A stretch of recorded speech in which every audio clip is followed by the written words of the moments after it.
ವಿದ್ಯಾತ್ तं विद्यात् तं विद्यात् ದುಃಖ ಸಂಯೋಗ ವಿಯೋಗಂ दुःखसंयोगवियोगं दुःखसंयोगवियोगं ಯೋಗ ಸಂಹಿತಂ योगसंहितं योगसंहितं ಸನಿಶ್ಚಯೇನ सनिश्चयेन सनिश्चयेन ಯೋಕ್ತವ್ಯಃ योक्तव्यः योक्तव्यः ಯೋಗಃ योगः योगः ಅನಿರ್ವಿಣ್ಣಚೇತಸಾ अनिर्विण्णचेतसा अनिर्विण्णचेतसा ತಂ ವಿದ್ಯಾತ್ ದುಃಖ ಸಂಯೋಗ ವಿಯೋಗಂ तं विद्यात् दुःखसंयोगवियोगं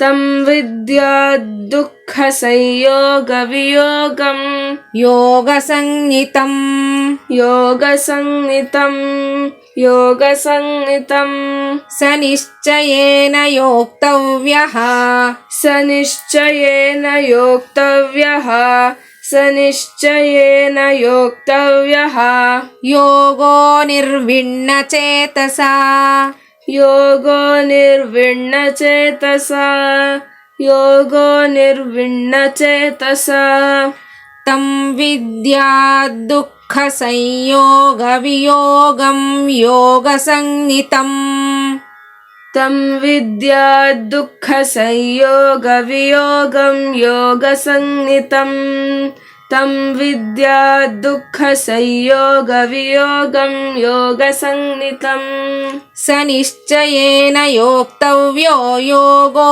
ನಿರ್ವಿಣ್ಣಚೇತಸಾ सनिश्चयेन योक्तव्यो योगो निर्विण्णचेतसा सनिश्चयेन योक्तव्यो योगो निर्विण्णचेतसा ತಂ ವಿದ್ಯಾತ್ ದುಃಖ ಸಂಯೋಗ ವಿಯೋಗಂ ಯೋಗ ಸಂಹಿತಂ ಸನಿಶ್ಚಯೇನ ಯೋಕ್ತವ್ಯೋ ಯೋಗೋ ನಿರ್ವಿಣ್ಣಚೇತಸಾ तं विद्यात् दुःखसंयोगवियोगं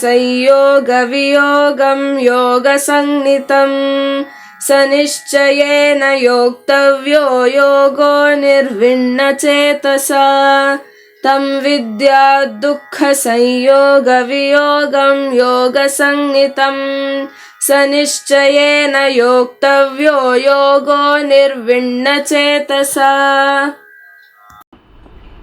ತಂ ವಿದ್ಯಾತ್ ದುಃಖ ಸಂಯೋಗ ವಿಯೋಗಂ ಯೋಗ ಸಂಹಿತಂ ಸನಿಶ್ಚಯೇನ ಯೋಕ್ತವ್ಯೋ ಯೋಗೋ ನಿರ್ವಿಣ್ಣಚೇತಸಾ.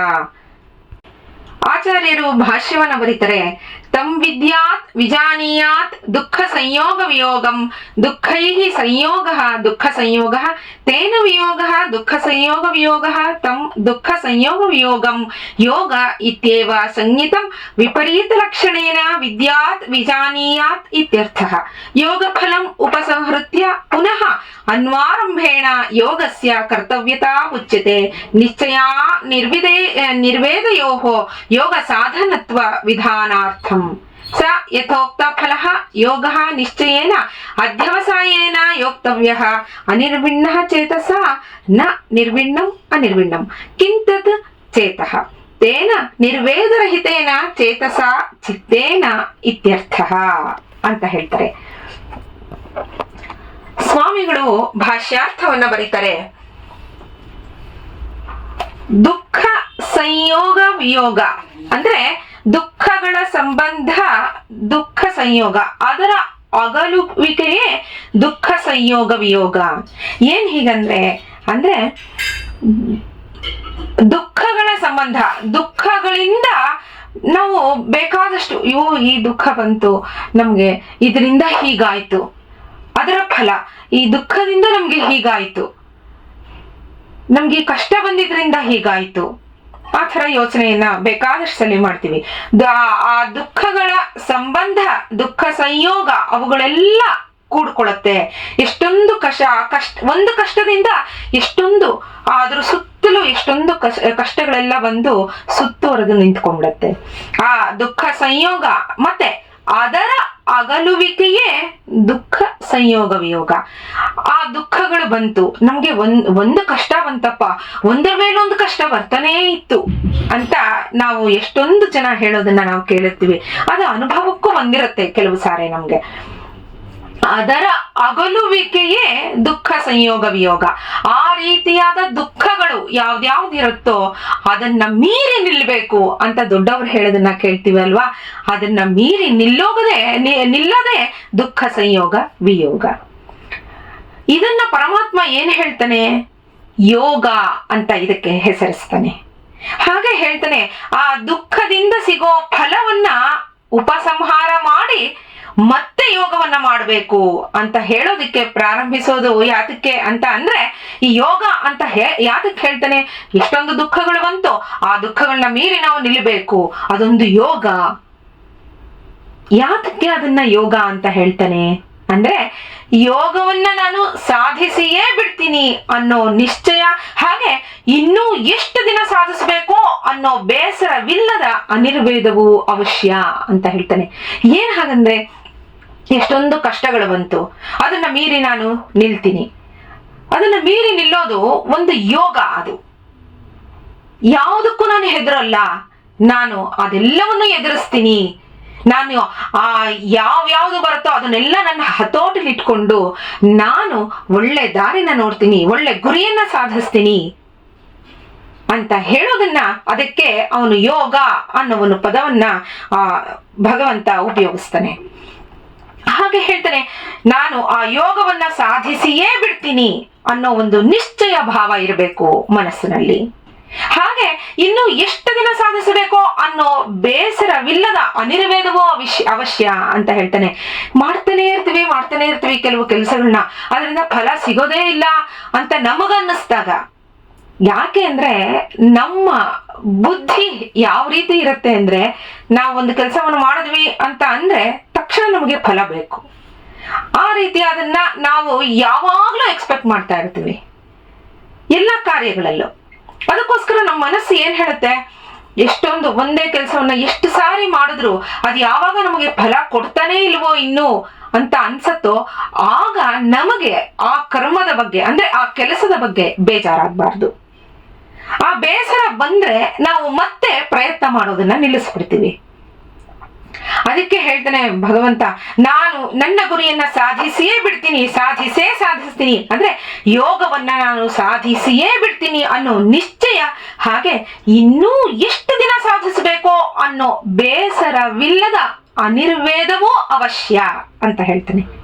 ಇವೆರಡು ಯೋಗಕ್ಕೆ ಸಾಧನಗಳು ಅಂತ ವಿಧಿಸೋಕೆ ಇವುಗಳನ್ನ ಇಲ್ಲಿ ಹೇಳಿರೋದು ಭಗವಂತ. ಹಾಗೆ ಮೇಲೆ ಹೇಳಿರೋ ಯೋಗವನ್ನ ನಿಶ್ಚಯದಿಂದ ಅಂದ್ರೆ ದೃಢ ಮನಸ್ಸಿನಿಂದ, ಅನಿರ್ವಿಣ್ಣವಾದ ಮನಸ್ಸಿನಿಂದ, ಅನಿರ್ವಿಣ್ಣವಾದ ಮನಸ್ಸು ನಿರ್ವಿಣ್ಣವಿಲ್ಲದ್ದು, ಅನಿರ್ವಿಣ್ಣವಾದ ಮನಸ್ಸಿನಿಂದ ಅದನ್ನ ನಾವು ಮಾಡಬೇಕು. ಅದು ಯಾವುದು ಅಂದ್ರೆ ಚೇತಸ್ಸು ಅಂತ ಹೇಳ್ತಾರೆ. ಆ ಮನಸ್ಸು ಯಾವಾಗ್ಲೂ ಹೇಗಿರ್ಬೇಕು ಅಂತಂದ್ರೆ ತನ್ನ ಗುರಿಯತ್ತನೇ ಇರಬೇಕು. ಒಂದು ಗುರಿಯನ್ನ ಸಾಧಿಸಬೇಕು ಅಂದ್ರೆ ಎಷ್ಟೊಂದು ಮೆಟ್ಟಿಲುಗಳಿರುತ್ತೆ. ಆ ಮೆಟ್ಟಿಲುಗಳನ್ನ ಹತ್ತಬೇಕಾದ್ರೆ ಕೆಲವು ಸಾರಿ ನಾವು ಸರಿಯಾಗಿ ಹತ್ತುತ್ತಿದೀವಿ ಅಂತ ಅನ್ಕೋತೀವಿ, ಆದ್ರೆ ಅಲ್ಲಿ ಎಷ್ಟೋ ಬಾರಿ ನಾವು ಎಡವಿರ್ತೀವಿ. ಆ ಎಡವಿ ಬಿದ್ದಾಗ ನಾವು ಆ ಮನಸ್ಸನ್ನ ಹಿಂದೆ ನಾವು ಎಳ್ಕೊಳ್ಳೋದೇ ಜಾಸ್ತಿ. ಅಯ್ಯೋ ಯಾಕೋ ಆಗ್ತಿಲ್ಲ ಈ ಕೆಲಸ, ಹೋಗ್ಲಿ ಇದು ಕೈ ಬಿಟ್ಬಿಡೋಣ. ಹಾಗನ್ಕೊಂಡಾಗ ನಾವು ನಮ್ಮ ಗುರಿಯನ್ನ ಮುಟ್ಟೋದು ಹೇಗೆ?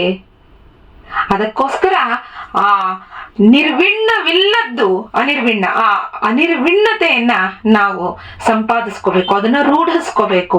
ಆ ಮನಸ್ಸು ಯಾವಾಗ್ಲೂ ಅದನ್ನ ಹೇಳ್ತಾರಲ್ಲ, ಯಾವಾಗ್ಲೂ ಮನಸ್ಸನ್ನ ಫ್ರೆಶ್ ಆಗಿ ಇಟ್ಕೋಬೇಕು, ಮೈಂಡ್ ನ ಫ್ರೆಶ್ ಆಗಿ ಇಟ್ಕೊಂಡಿರ್ಬೇಕು ಏನ್ ಕೆಲಸ ಮಾಡುವಾಗ್ಲೂ ಅಂತ ಹೇಳ್ತೀವಲ್ವಾ.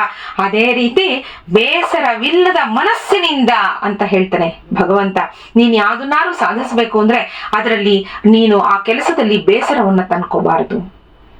ಯಾವಾಗ್ಲೂ ಒಳ್ಳೆ ಹುರುಪಿನಿಂದಲೇ ನೀನು ಮುನ್ನಡಿತಾ ಇರಬೇಕು. ಆಗ ನಿನ್ನ ಗುರಿಯನ್ನ ಸಾಧಿಸೋಕೆ ಸಾಧ್ಯ ಆಗತ್ತೆ. ಇಲ್ಲಿ ಯಾವುದು? ಅದು ಯೋಗ. ಅದಕ್ಕೆ ಭಗವಂತ ಹೇಳ್ತಾನೆ, ಎಲ್ಲ ಇಂದ್ರಿಯಗಳನ್ನ ಹತೋಟಿಯಲ್ಲಿ ಇಟ್ಕೋಬೇಕು. ಮೊದಲು ಮಾಡಬೇಕಾಗಿರೋ ಕೆಲಸವೇ ಅದು. ಯಾವುದೇ ಕೆಲಸ, ಯಾವುದೇ ಗುರಿಯನ್ನ ನಾವು ಸಾಧಿಸ್ಬೇಕು ಅಂತ ಅಂದ್ರೂ ನಮ್ಮ ಇಂದ್ರಿಯಗಳ ಹತೋಟಿ ನಮ್ಮಲ್ಲಿ ಇರಬೇಕು. ಒಂದು ಕೆಲಸ ಮಾಡಕ್ ಕೂತ್ಕೊಂಡ್ರೆ ಇಲ್ಲ ಆ ಕೆಲಸ ಮಾಡೋಣ, ಅದಿನ್ನೂ ಚೆನ್ನಾಗಿರತ್ತೆ. ಇಲ್ದೆ ಹೋದ್ರೆ ಒಂದ್ ಕೆಲಸ ಮಾಡಕ್ಕೆ ಅಂತ ಕೂತ್ಕೊಂಡಾಗ ಯಾಕೋ ಸ್ವಲ್ಪ ನಿದ್ದೆ ಬರ್ತಿದೆ, ಸ್ವಲ್ಪ ಹೊತ್ತು ಮಲ್ಕೊಂಡಿದ್ ಬಿಡೋಣ, ಅಥವಾ ಯಾಕೋ ತುಂಬಾ ಬೋರ್ ಆಗ್ತಾ ಇದೆ, ಏನಾದ್ರು ಒಂದ್ ಸ್ವಲ್ಪ ತಿನ್ಕೊಂಡ್ ಬರೋಣ. ಈ ರೀತಿಯಾದ ಯಾವುದೇ ಪ್ರಲೋಭನೆಗೂ ಆ ಮನಸ್ಸು, ಆ ಇಂದ್ರಿಯಗಳು ಆ ಪ್ರಲೋಭನೆಗಳಿಗೆ ಹೋಗಬಾರದು. ಹಾಗಿದ್ದಾಗ ಮಾತ್ರ ನಾವು ನಮ್ಮ ಗುರಿಯನ್ನ ಸಾಧಿಸೋಕೆ ಸಾಧ್ಯ. ಆ ಗುರಿ ಯಾವುದು? ಅದು ಯೋಗ.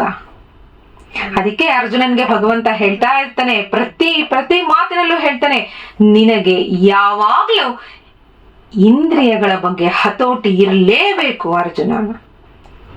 ಅದಿಲ್ದಲೇ ಇದ್ರೆ ನೀನ್ ಯಾವುದನ್ನು ಸಾಧಿಸೋಕೆ ಸಾಧ್ಯ ಇಲ್ಲ.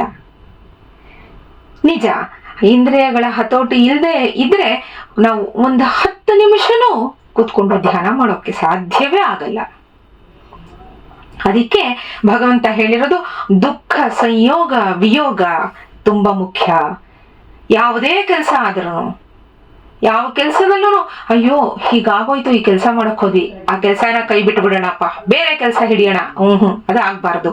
ನಾವ್ ಯಾವ ಕೆಲಸ ಮಾಡ್ತಾ ಇದೀವಿ ಅದು ನಮ್ಗೆ ಉಪಯೋಗ ಇದೆ ನಮ್ಮ ಜೀವನಕ್ಕೆ ಅಂತ ಅಂದ್ಮೇಲೆ ಆ ಕೆಲಸದಿಂದ ನಾವು ಹೊರ ಮುಖವನ್ನ ನಾವು ನೋಡಬಾರ್ದು. ಅದೇ ಕೆಲಸವನ್ನ ನಿಶ್ಚಯ ಬುದ್ಧಿಯಿಂದ, ನಿಶ್ಚಯ ಭಾವದಿಂದ ನಾವು ಮಾಡಲೇಬೇಕು. ಹಾಗೆ ಮಾಡೋದನ್ನ ಭಗವಂತ ಯೋಗ ಅಂತ ಹೇಳ್ತಾನೆ. ಅದು ಯಾವ ರೀತಿಯ ಕೆಲಸ ಆಗಿರ್ಬೇಕು ಅಂತ ಅಂದ್ರೆ ನಮ್ಮ ಜೀವನಕ್ಕೆ ಸಾರ್ಥಕತೆಯನ್ನ ತಂದುಕೊಡಬೇಕು. ಅದು ಆ ಕೆಲಸದಿಂದ ಬೇರೆಯವರಿಗೆ ತೊಂದರೆ ಆಗಬಾರದು.